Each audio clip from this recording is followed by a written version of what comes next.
Nitayazungumzia mambo kadhaa yaliyomo katika maandiko haya ambayo yanahusiana na ibada ambazo tuko nazo leo. Anajua kwamba Mungu atatubariki na kutusaidia. Biblia inasema hivi: Mfalme Nebukadneza kwa watu wa kabila zote na taifa zote na lugha zote wanaokaa katika dunia yote,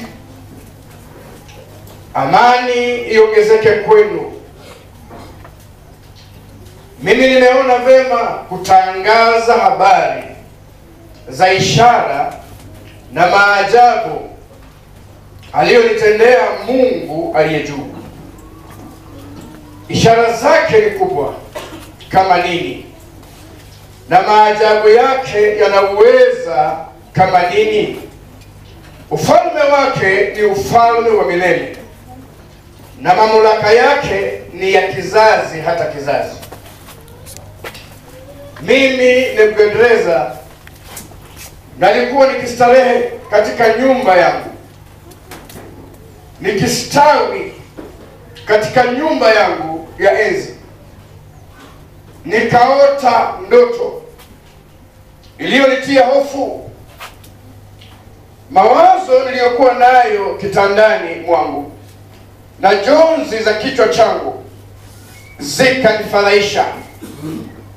Basi nikatoa amri kwamba wenye hekima wote wa Babeli waletwe mbele yangu ili kunijulisha tafsiri ya ndoto ile. Ndipo wakaingia waganga na wachawi na wakaldayo na wanajimu, nikawahadithia ile ndoto, wao wasiweze kunijulisha tafsiri yake.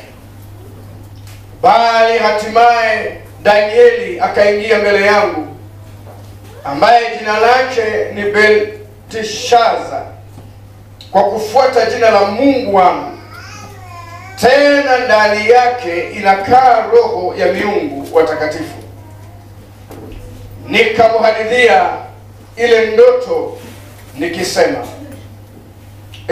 Belteshaza, mkuu wa waganga, kwa sababu ninajua ya kuwa roho ya miungu watakatifu inakaa ndani yako, na ya kuwa hapana neno la siri likushindalo, niambie njozi za ndoto yangu niliyoiona na tafsiri yake.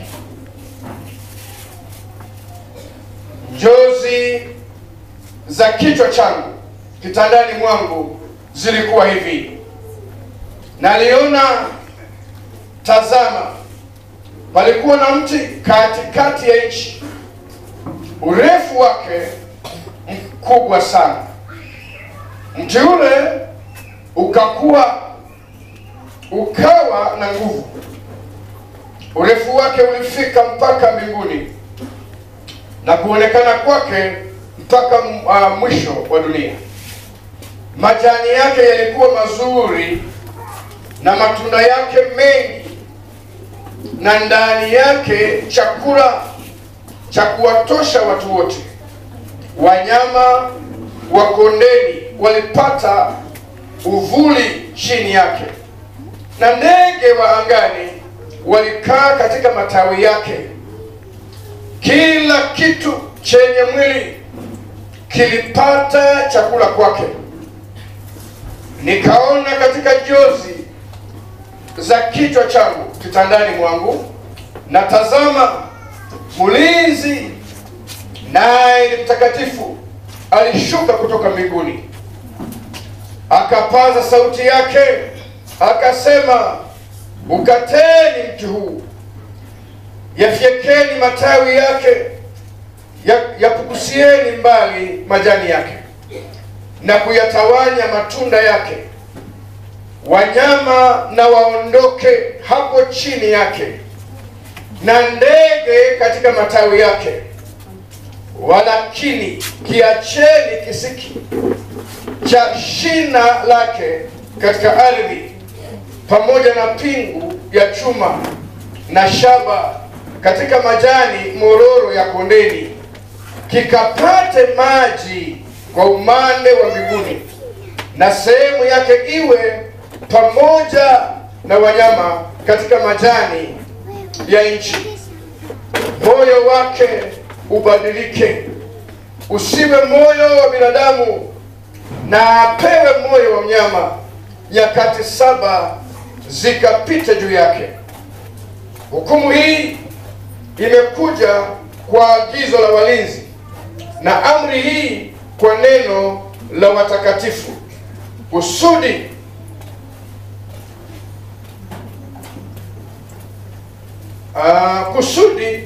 walio hai wapate kujua ya kuwa aliye juu anatawala katika ufalme wa wanadamu, naye humpa amtakaye, tena humtawaza juu yake aliye mnyonge. Mimi Nebukadneza nimeona ndoto hii, na wewe Belteshaza eleza tafsiri yake, kwa maana wenye hekima wote wa ufalme wangu hawawezi kunijulisha tafsiri yake, bali wewe waweza, maana roho ya miungu watakatifu inakaa ndani yako. Ndipo Danieli aliyeitwa jina lake Belteshaza akashangaa kwa muda, na fikira zake zikamfadhaisha. Mfalme akajibu akasema, Belteshaza, ndoto ile isikufadhaishe, wala tafsiri yake. Belteshaza akajibu akasema, Bwana wangu, ndoto hii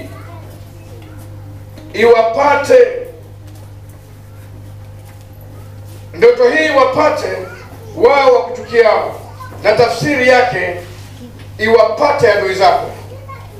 Mstari wa 20, ule mti uliouona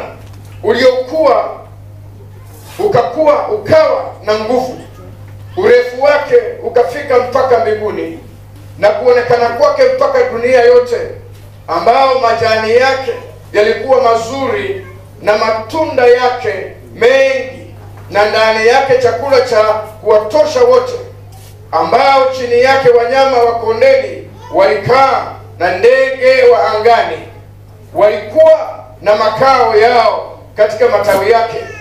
Ni wewe, mfalme, aliyekuwa na kupata nguvu, maana ukuu wako umekuwa na kufika mpaka mbinguni, na mamlaka yako yamefika mpaka mwisho wa dunia.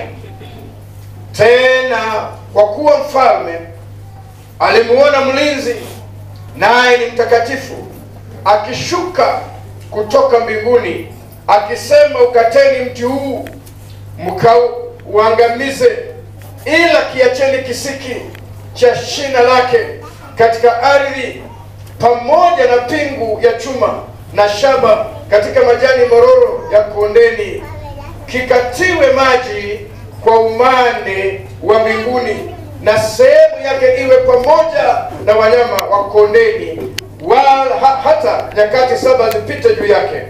Tafsiri yake ni hii, mfalme, nayo ni amri yake yeye aliye juu, iliyomjia bwana wangu mfalme, ya kuwa utafukuzwa mbali na wanadamu, na makao yako yatakuwa pamoja na wanyama wa kondeni, nawe utalazimishwa kula majani kama ng'ombe, nawe utatiwa maji kwa umande wa mbinguni, na nyakati 7 zitapita juu yako, hata utakapojua ya kuwa aliye juu ndiye anayemiliki katika ufalme wa wanadamu, naye humpa yeye amtakaye awaye yote. Na kwa kuwa waliamuru kukiacha kisiki cha shina lake ufalme wako utakuwa imara kwako, baada ya wewe kujua ya kuwa mbingu ndizo zinazotawala. Kwa sababu hiyo, mfalme, shauri langu lipate kibali kwako, ukaache dhambi zako kwa kutenda haki, ukaache maovu yako kwa kuwahurumia maskini. Huenda ukapata kuzidishiwa siku zako za kukaa raha. Hayo yote yakampata mfalme Nebukadneza.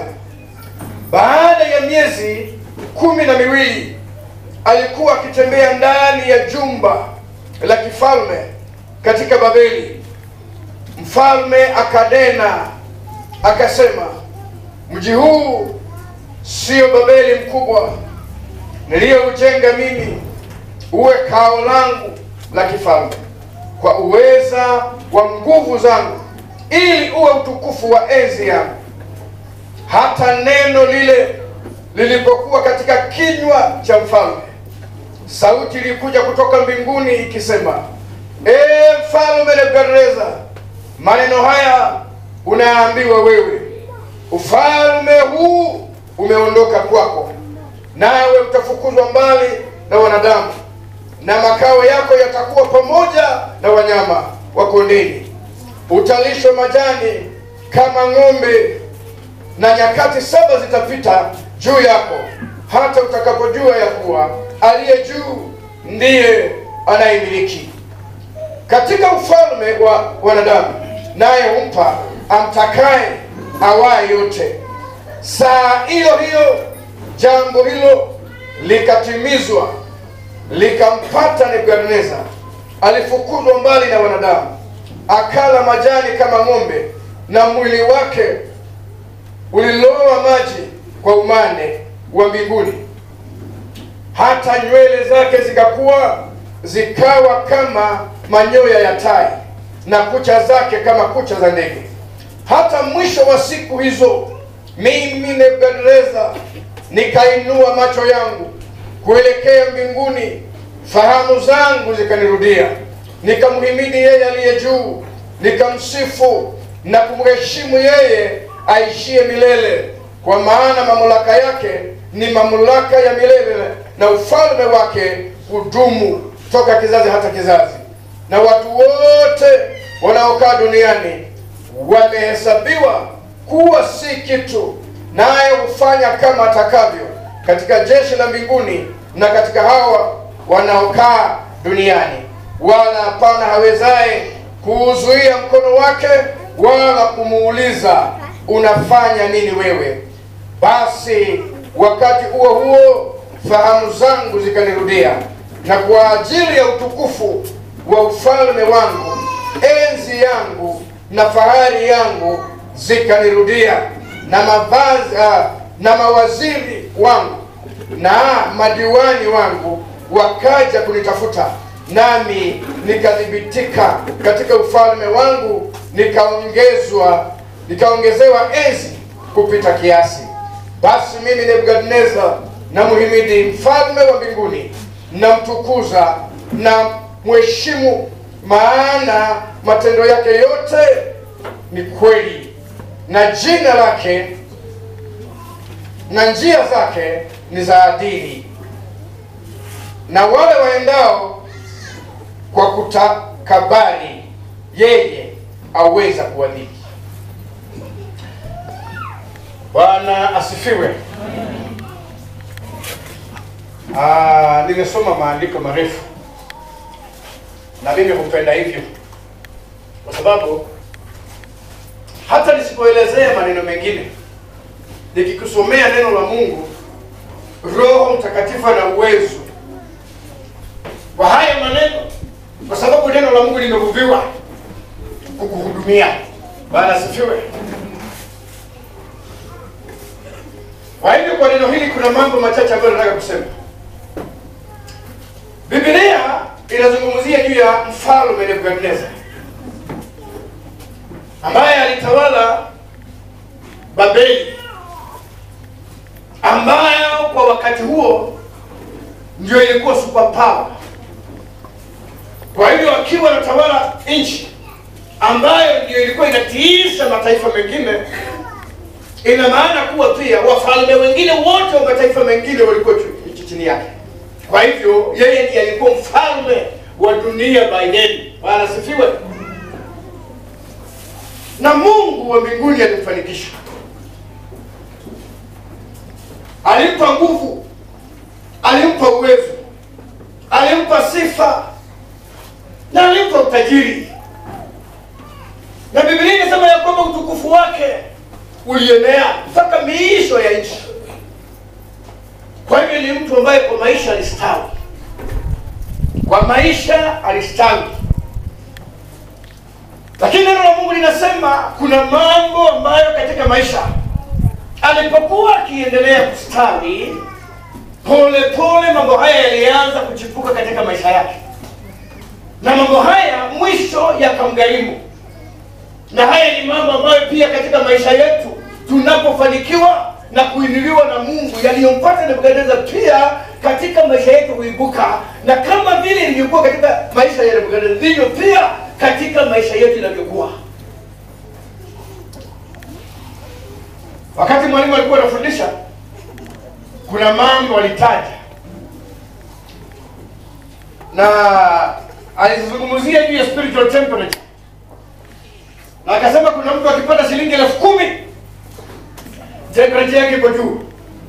Kuna mtu akipata 20. Kuna mtu, watu mbalimbali katika haya maisha wakifikia mafanikio kiwango fulani wanabadilika.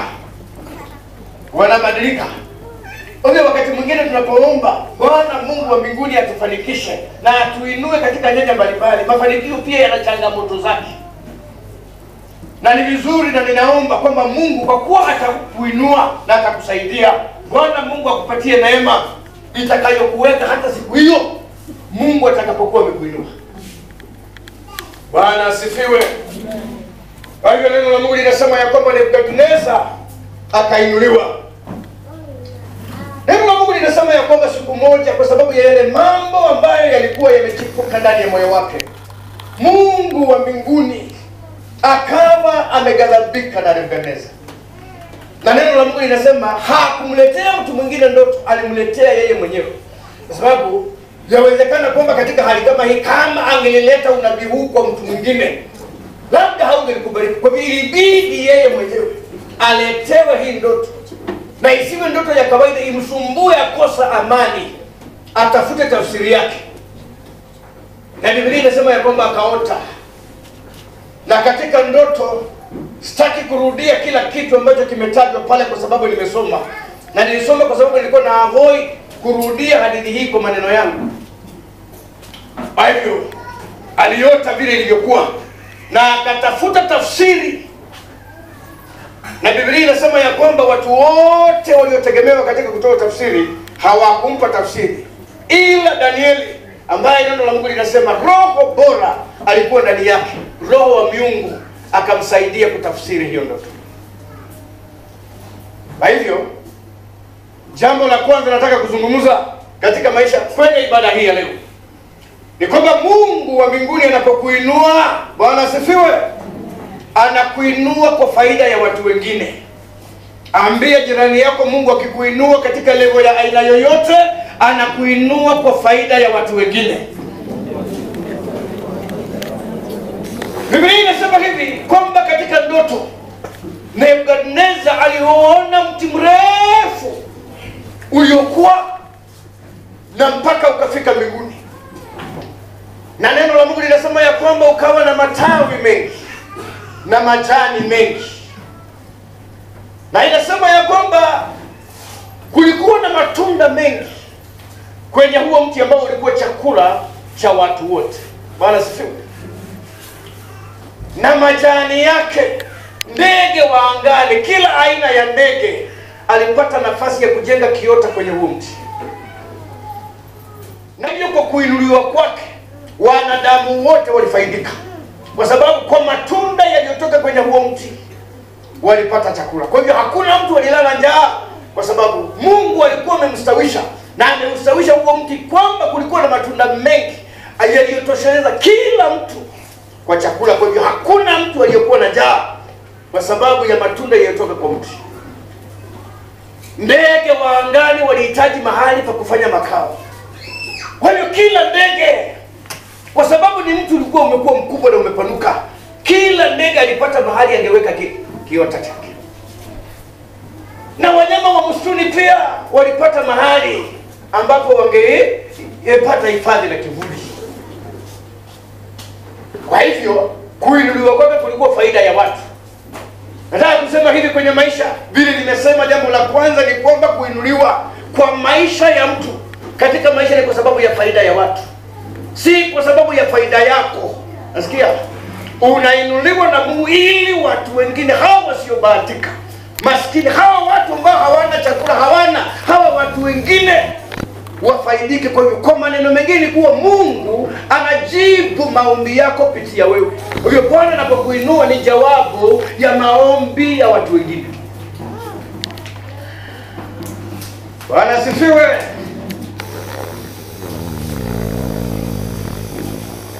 Wangapi wana miti ya matunda nyumbani?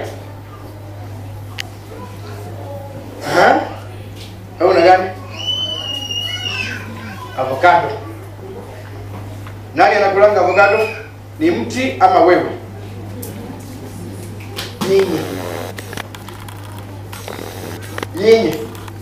Nyinyi na nani? Nyinyi na mti ama nyinyi wanadamu? Avocado imewahi kula tunda lake? Yupi aliwahi panda mtu kwake na akapata huu mtu umekula matunda yake? Kwako iko kama hiyo? Wanaokula matunda ni watu. Bali mti haufaidiki na matunda yake. Wanaofaidika na matunda ya mti ni wengine. Mti haufaidiki na kivuli chake.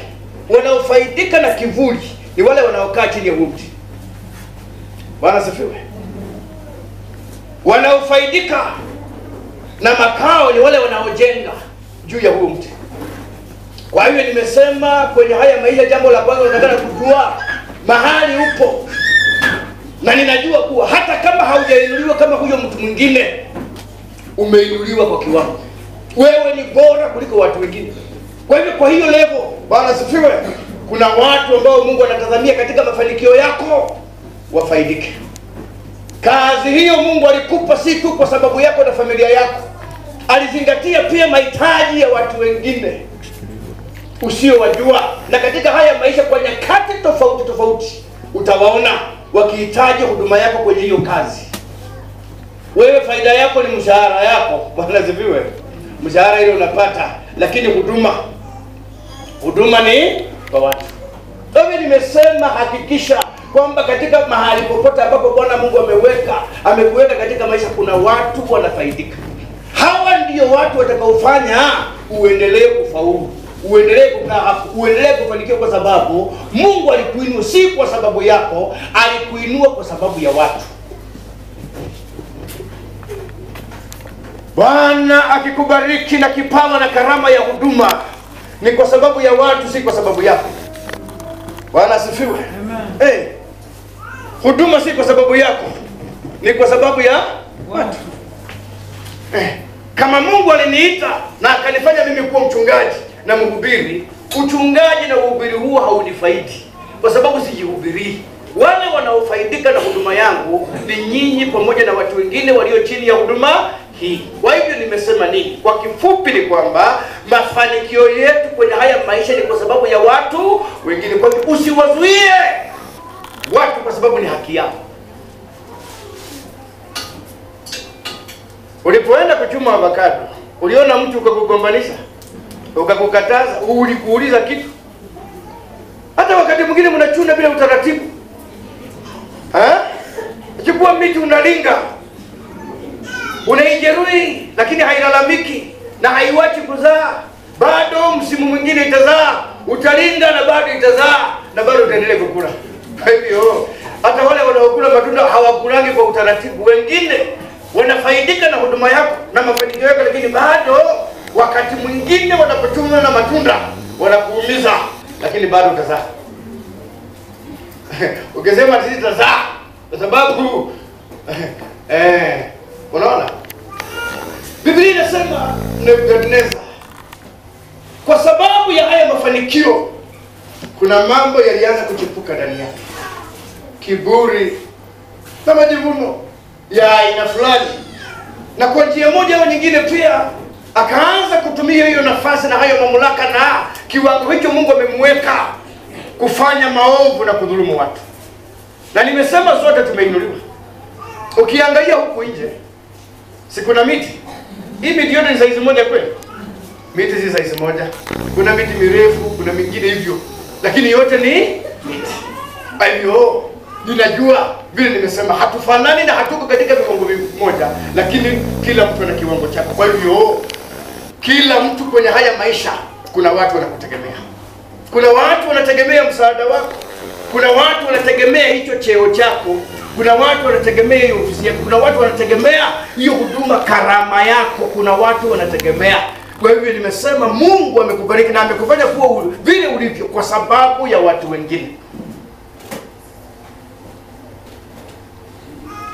Tu watumishi, Mungu ameweza kusaidia. Jambo la pili, Bwana asifiwe,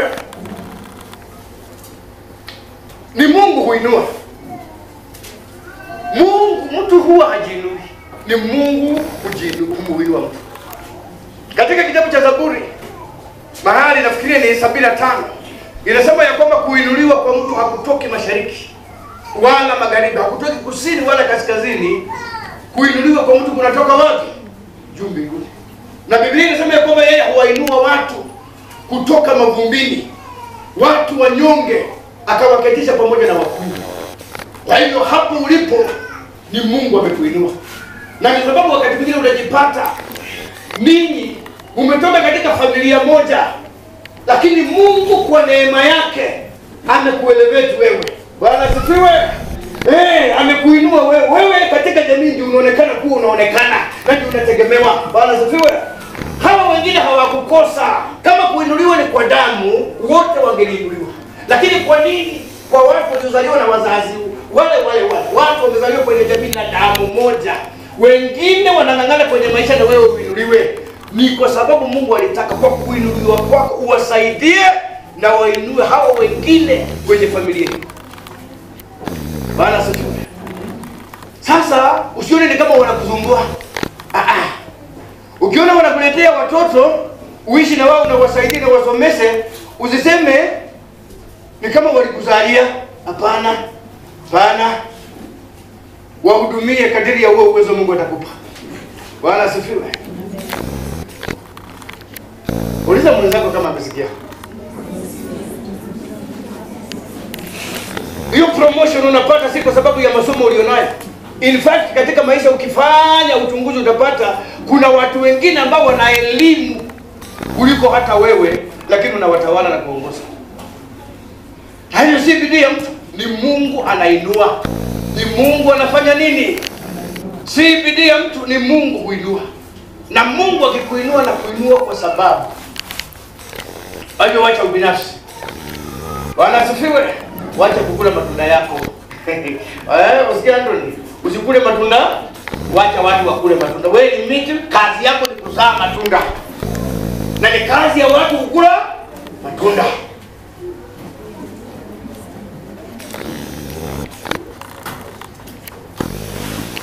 Ni kazi ya watu kufanya nini?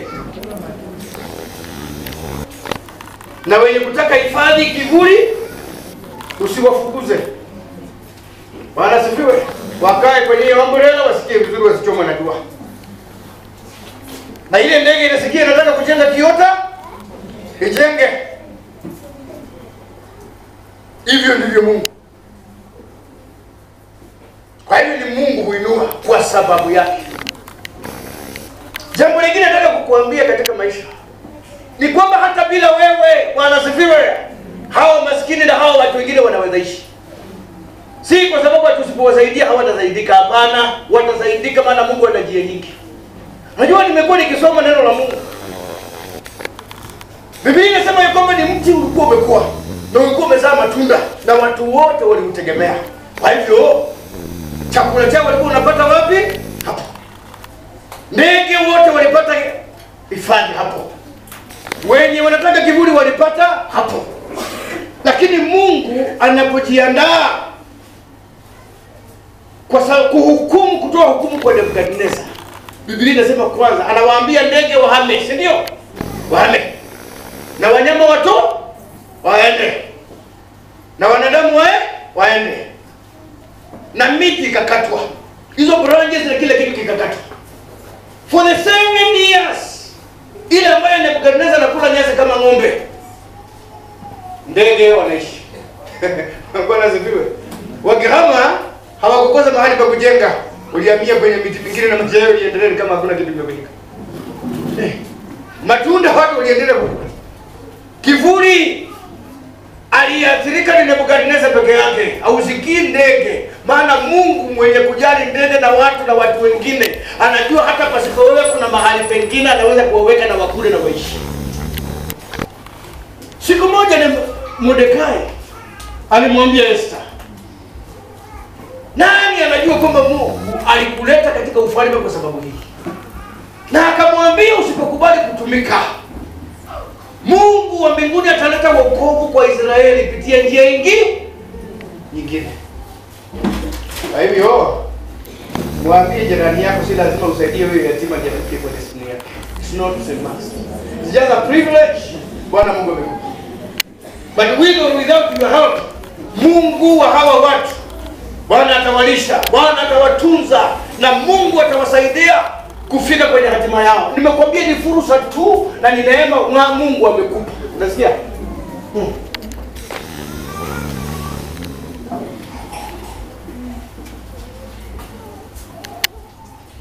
Bwana asifiwe. Sasa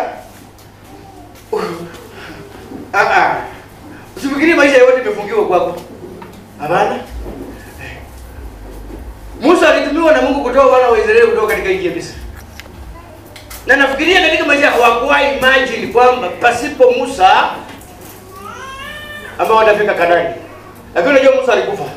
Lakini Kanaani walifika. Kwa hivyo hata wale wa Kenya walikuwa wanaenda Kanaani.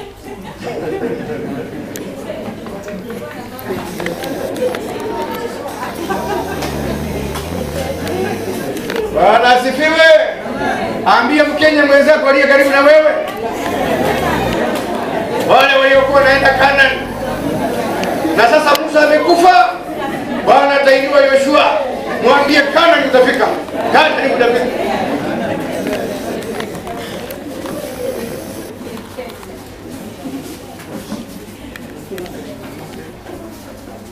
Allah bana kaanga umepiga kibuani. Hata kama si mimi. Kama si mimi, iko siku utakuwa na maisha itakuwa. Nafikiria leo nikikufa ama niwache kuhubiri, kanisa litakufa. Na kuambia ndio Mungu atainua mtu mwingine mwenye upako mingi. Na kuambia atafanya mambo mpaka unashangaa na huyu na hata hawezi toa mbali, anaweza tu inua. Maana hata Yoshua hakutoka mbali. Alikaanga na Musa na watu hawakuelewa. Unasikia? Musa akisema aligawanya bahari ya Shamu, Yoshua naye aligawanya mto Yordani. Na Mungu akasema vile nilivyokuwa na Musa, ndivyo vile nitakuwa na wewe. Sasa ni neema tu Mungu amekupa, kwa hiyo ofisi kama mtumishi na wahudumia watu. Unasikia maana? Wahudumia watu. Ukikosa kuwahudumia watu, aliyekuweka na kutoa, utakula nyasi. Utakula nyasi. Niliwaambia kwenye hii maisha kuna mambo mawili. Ni ukubali wewe uwe ndio unaomba ama wewe ndio unaomba. Na nikakuuliza kati ya haya mambo mawili ni kitu gani rahisi? Kitu gani rahisi? Watu wakusumbua wakikuomba ama wewe ndio uwe unasumbua kwa milango ya watu ukiomba? Mimi naomba afadhali wanisumbue wakiomba na Mungu Mungu alete nikiwapa kuliko mimi ndio naomba. Mimi hapana nataka hiyo.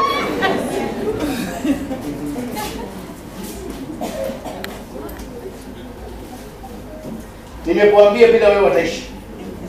Bila wewe wataishi. Ona huyu. Bila wewe wataishi. Bila wewe wataishi. Bila wewe wataishi. Bila wewe huduma itaendelea.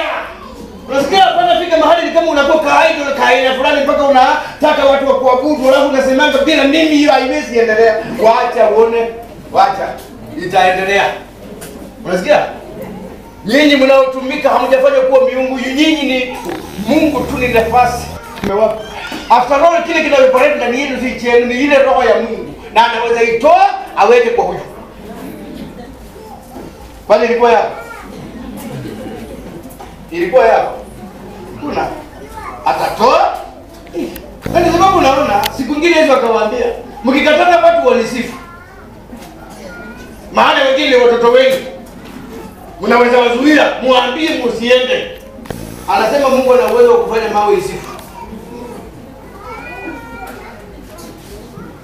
Sasa anasifiwe. Sikia wadanga. Tumikia Mungu. Na ujue ni opportunity Mungu amekupa. Na kiburi kiziwai inuka. Unasikia? Endelea kunyenyekea sana ili Mungu akutumie sana. Bwana asifiwe. Biblia inasema ya kwamba Mungu akamletea ndoto. Na mimi nashukuru Mungu wetu pia ni mzuri. Ya kwamba kabla afanye kitu yeye huonya watu. Nebukadneza kuna vile alivyokuwa. Na Mungu akawa ameghadhabika na yeye. Lakini kabla hukumu ije alimuonya kwa ndoto alizomletea yeye binafsi, na akamletea mtu na akamtafsiria na akamwambia kile ambacho anapaswa kufanya.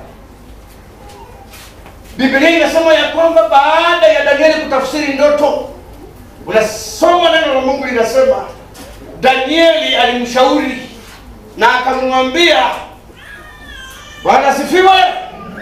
Jambo la kwanza akamwambia kwamba uache uovu. Kwa hivyo hii ni kusema ya kwamba huyu jamaa ni kama alianza akiwa mtu mzuri, lakini alipoendelea kufanikiwa na akastawi, sasa kaacha maadili na njia za Mungu, uovu kamuingia. Bwana asifiwe. Hii ni sababu unaona Danieli anamwambia uache nini? Uovu. Mafanikio yasikuondoe katika njia ya Mungu. Na hii ndio matatizo ambayo tuko nayo. Watu ni wazuri, wacha Mungu, wanyenyekevu wakiwa maskini. Lakini saa ile Mungu hata si baraka zenyewe ni dalili za baraka. Unasikia? Si mvua yenyewe ya baraka ni manyunyu. Mtu anaanza kuharibika. Mtu alikuwa naomba sana siku hiyo hakukuwa na kitu. Sasa saa ile ni kitu kama dinaanza.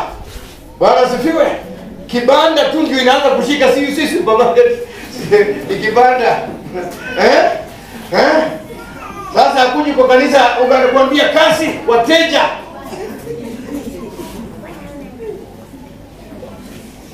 Hapo unajua hata mpaka Mungu anashangaa. Mpaka Mungu anafanya nini? Sasa akikuongezea itakuwaje? Utamtusi.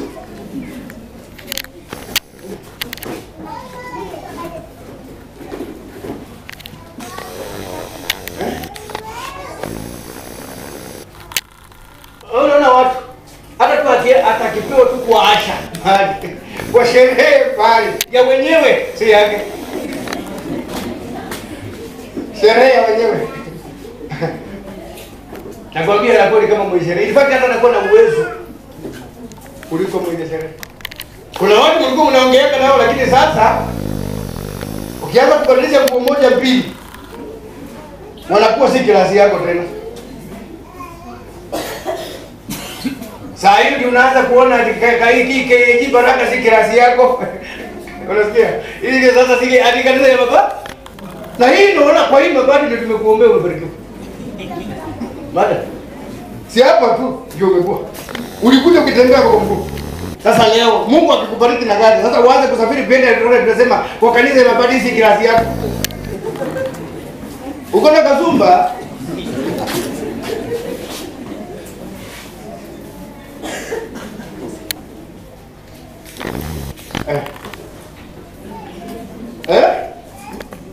Wewe. Angalia vizuri mambo yako. Bwana asifiwe. Anamwambia wacha uovu. Alafu uache kunyanyasa watu. Uache kuwa kama Suluhu bwana. Uache kunyanyasa watu. Uache kutesa watu kama kina Museveni.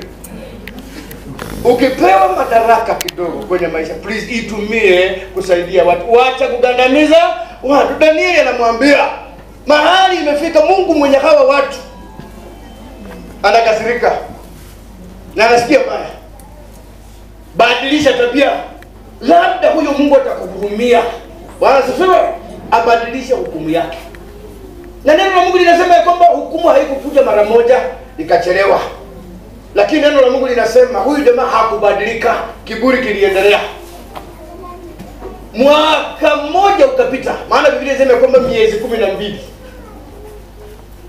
Hakubadilika. Ile roho iliyokuwa ndani yake ndio bado ilikuwa. Akiangalia nguvu, akiangalia mafanikio, anajua ni nguvu zangu. Na Biblia inasema tunatakikana, neno la Mungu linasema katika kitabu cha Kumbukumbu la Torati, kwamba tukifanikiwa tusiseme ni nguvu zetu. Tukumbuke kwamba ni Mungu aliyetufanikisha.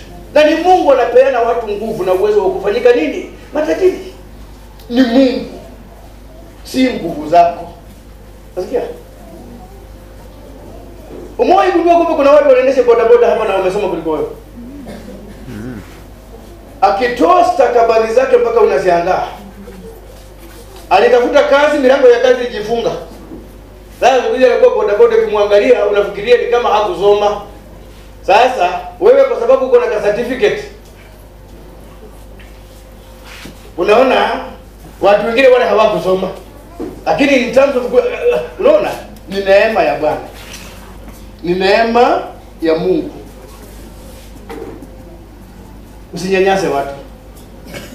Na sababu niliwaambia wakati mwingine Mungu anaangalianga, unaomba Mungu nipatie promotion, lakini Mungu anaangalia ndani ya roho yako.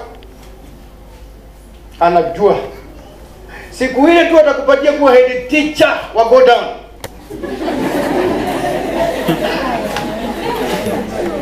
Iko watu hiyo siku watatambua. Iko watu hiyo siku watafanyaje? Sasa Mungu unaomba. Lakini Mungu kwa kuhurumia hawa watu haikuja. Najua ukipewa. Hai?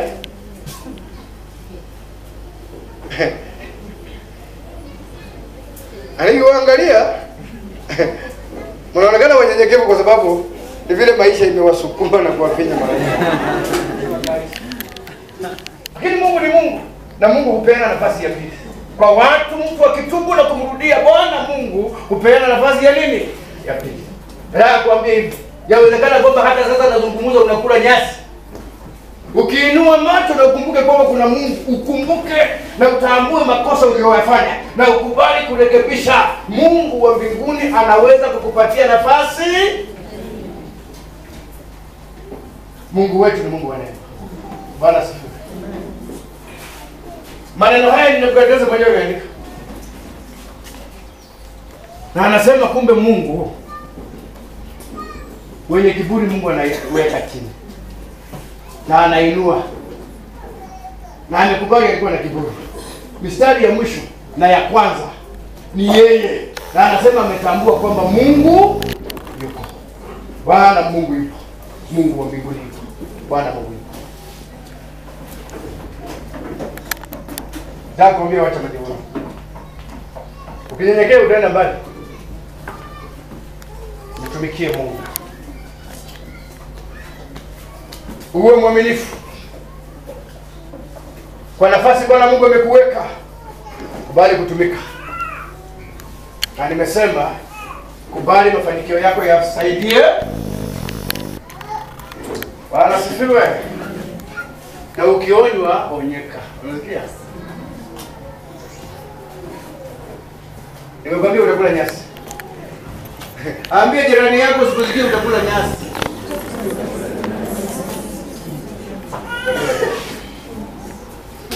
Bwana Mungu atusaidie.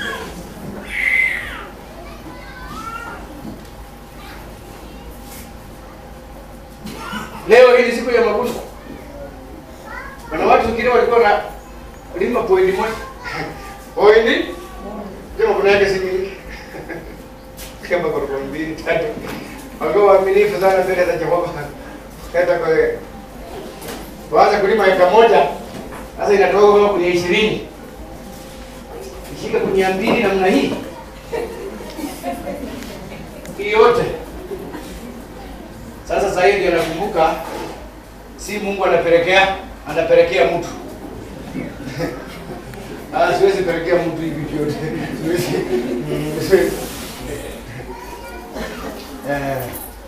Siwezi. Na ikifika 50 je? Ikifika 50? Na ni sababu unaona hata fungu la 10 ukifuata wale watu ambao ni waaminifu na wanatoa fungu la 10 wale wa mishahara kidogo. Wale wa mishahara ndio. Wale mimi najua. Sibasha zenu mimi naganga lazima. Ukienda mimi naanza kukagua. Mimi naanza kukagua, naangalia baadhi ya mtu naangalia uso yake. Angalia. Yaani kuna mtu anahesabu 10,000. Hata Mungu anaelewa. Kwa vile usiangalie angalia ile pesa ile umebaki nayo. Angalia ile pesa ile umebaki nayo. Kama 10 ni mingi na 90. Bwana tusaidie. Nimesema tuwe waaminifu kwa Bwana. Tumtumikie Mungu kwa unyenyekevu, kwa uadilifu.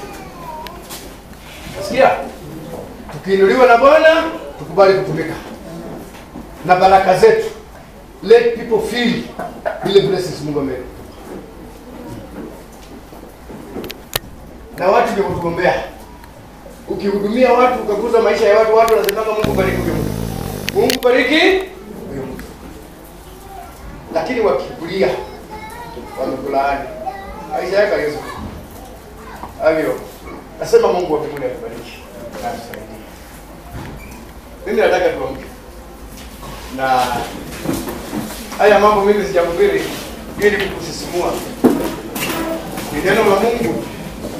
Nimepewa na Mungu nikuletee. Watu wengine Bwana Mungu anawaandaa kwa sababu ya kuinuliwa. Omba Bwana Mungu akusaidie, akupatie neema. Kwamba akikufikisha ile level nyingine, akusaidie kuwa mnyenyekevu. Mimi sikusema mtu aende nje. Nilisema watu wasimame, maana tunataka kuomba. Mnajuanga watu wakisimama ni kuomba, na kwa sababu hamtaki kuomba mnaenda kisakati. Acheni hiyo mchezo. Hapa mtaomba kwa nguvu.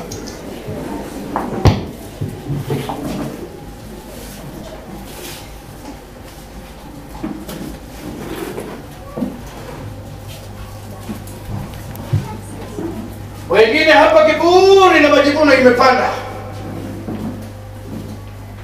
Si ndoto Mungu amekuletea, ni ujumbe Mungu amenipa nikupe. Nasikia? Kabla Bwana sifiwe, kuna nafasi ya kufunga. Na wengine hukusikia, unakula nyasi. Hapo kwenye pori saa hii unakula nyasi, inua macho yako kama ni kutengeneza. Bwana ana nafasi ya pili kwa ajili yako. Mungu atakuinua tena kwa jina la Yesu. Nataka tuabudu Bwana. Nataka tuabudu Mungu. Na nataka tujiombee. Sote tunajaribiwa. Nataka kuambia sote tunajaribiwa. Saa hizo unaonekana mtu mtulivu mnyenyekevu kwa sababu hauna. Lakini nahitaji neema ya Mungu. Kwa kuwa tunaomba na Mungu atatuinua. Anapotuinua tuombe Bwana atusaidie. Kwamba hata saa ile ametuinua tuwe wanyenyekevu, waadilifu, wenye bidii.